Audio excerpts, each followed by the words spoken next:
बहुत मुबारक secret of love के लिए। रवि सर, आपसे जानना चाहेंगे, लास्ट डे ऑफ शूट है, कैसा रहा आपका ओवरऑल एक्सपीरियंस, और आपके किरदार के बारे में भी बता दीजिए। ये बेटर है डायरेक्टर बताएं, क्योंकि इन्होंने इसको जिया लिखा है और प्रोड्यूसर साहब बैठे हैं, ये लोगों ने ये इनके फॉलोअर भी हैं ओशो के। तो ये लोग बेटर हैं कि मैं अपने से स्वयं से बोलूँ अच्छा नहीं लगेगा, बट आज लास्ट डे है, बहुत अच्छा लग रहा है। प्रयास किया है कि मैं अभी तक 650 फिल्मों के दौरान अलग अलग किरदार में आता रहा, और देश ने मुझे 30 साल से आशीर्वाद दिया, प्यार दिया, हर भाषा में दिया।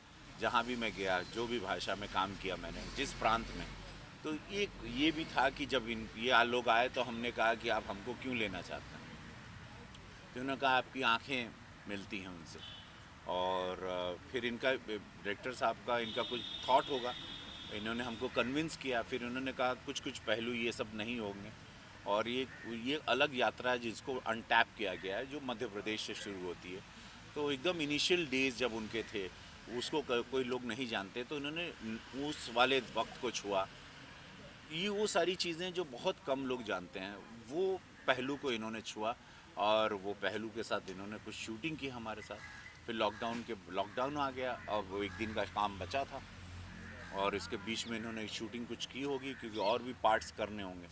जब भी हम दिखाई दिए कि ओशो के रूप में, वो फिर एक कहानी क्या होगी वो विस्तार में डायरेक्टर साहब बता पाएंगे, क्योंकि उन्होंने इसको बड़ी मेहनत की, काफ़ी दिनों से ये काम की।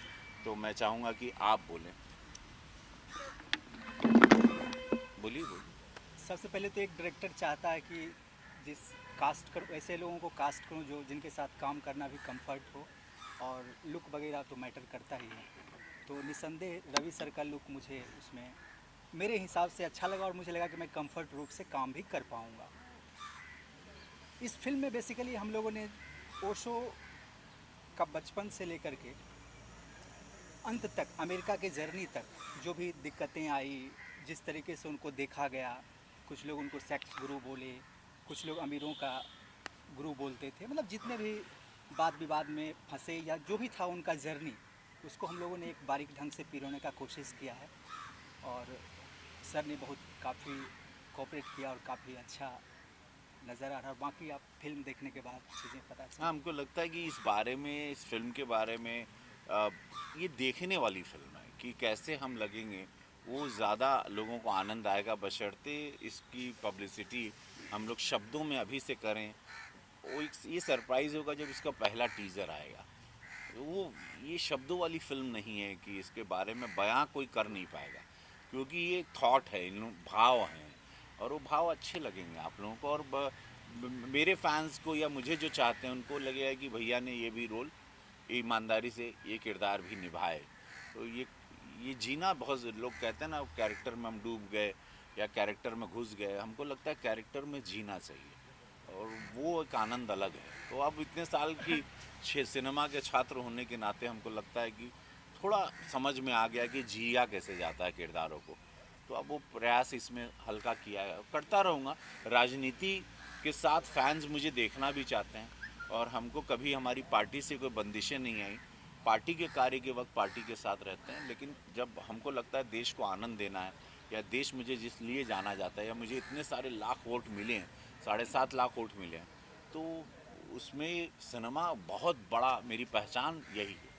तो कहीं ना कहीं मुझे हमको कुछ कुछ इंटरवल्स में अपने दर्शकों के लिए और स्वयं के लिए भी आना चाहिए।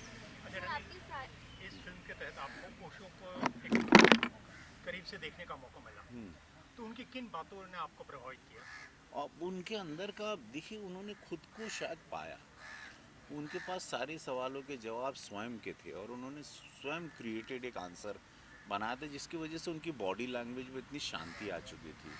सब कुछ पा के भी वो एकदम शांत थे, और मुझे लगता है उनका शरीर 5 ग्राम का होगा, भले वो व्यक्तित्व दिखता था, क्योंकि इतने वो सब कुछ उनके पास इतने जवाब थे।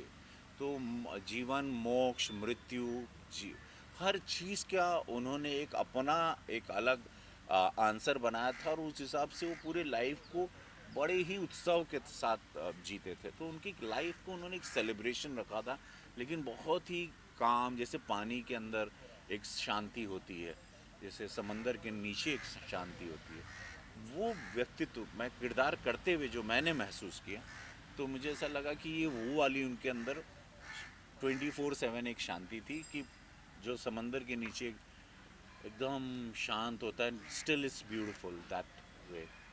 सर सभी कास्ट से आपसे जानना चाहेंगे कि आप लोग का एक्सपीरियंस रवि सर के साथ काम करके कैसा रहा? निस्संदेह बहुत अच्छा रहा, काफ़ी मज़ा आया। और मैंने पहले भी बताया कि सर ने काफ़ी कोऑपरेट किया। और आप लोगों को आनंद आएगा क्योंकि मैं ऐसा दिख रहा हूँ, और जब मैं पर्दे पे या टीज़र में आऊँगा तो वो सरप्राइज़ मैं आप लोगों के लिए रखना चाहता हूँ। उसको अभी दिखा देता मड आइलैंड की इस गर्मी में, तो आप लोगों को आनंद नहीं आता। तो आप लोग उसको डायरेक्टली अब उसको, क्योंकि वो बड़ा लंबा प्रोसेस है उस गेटअप में जाना, तो 3-4 घंटे हमको लगते हैं तैयार होने में, और फिर वो कुछ देर हमको शांति में बैठना पड़ता है। तो ये सारे हसल बसल के बाद एक शून्य में आना पड़ता है। तो मैं चाहूँगा वो लुक आप लोग टीज़र में देखें, बहुत अच्छा है, और एक वो सरप्राइज़ होगा, बशर्ते अभी हम तैयार होके बैठ जाते। और वो दाढ़ी भी अभी कुछ वॉश हो रही है, उनकी दाढ़ी वो ठीक से नहीं हुई है सेट, तो वो देखिएगा आप लोग। कुछ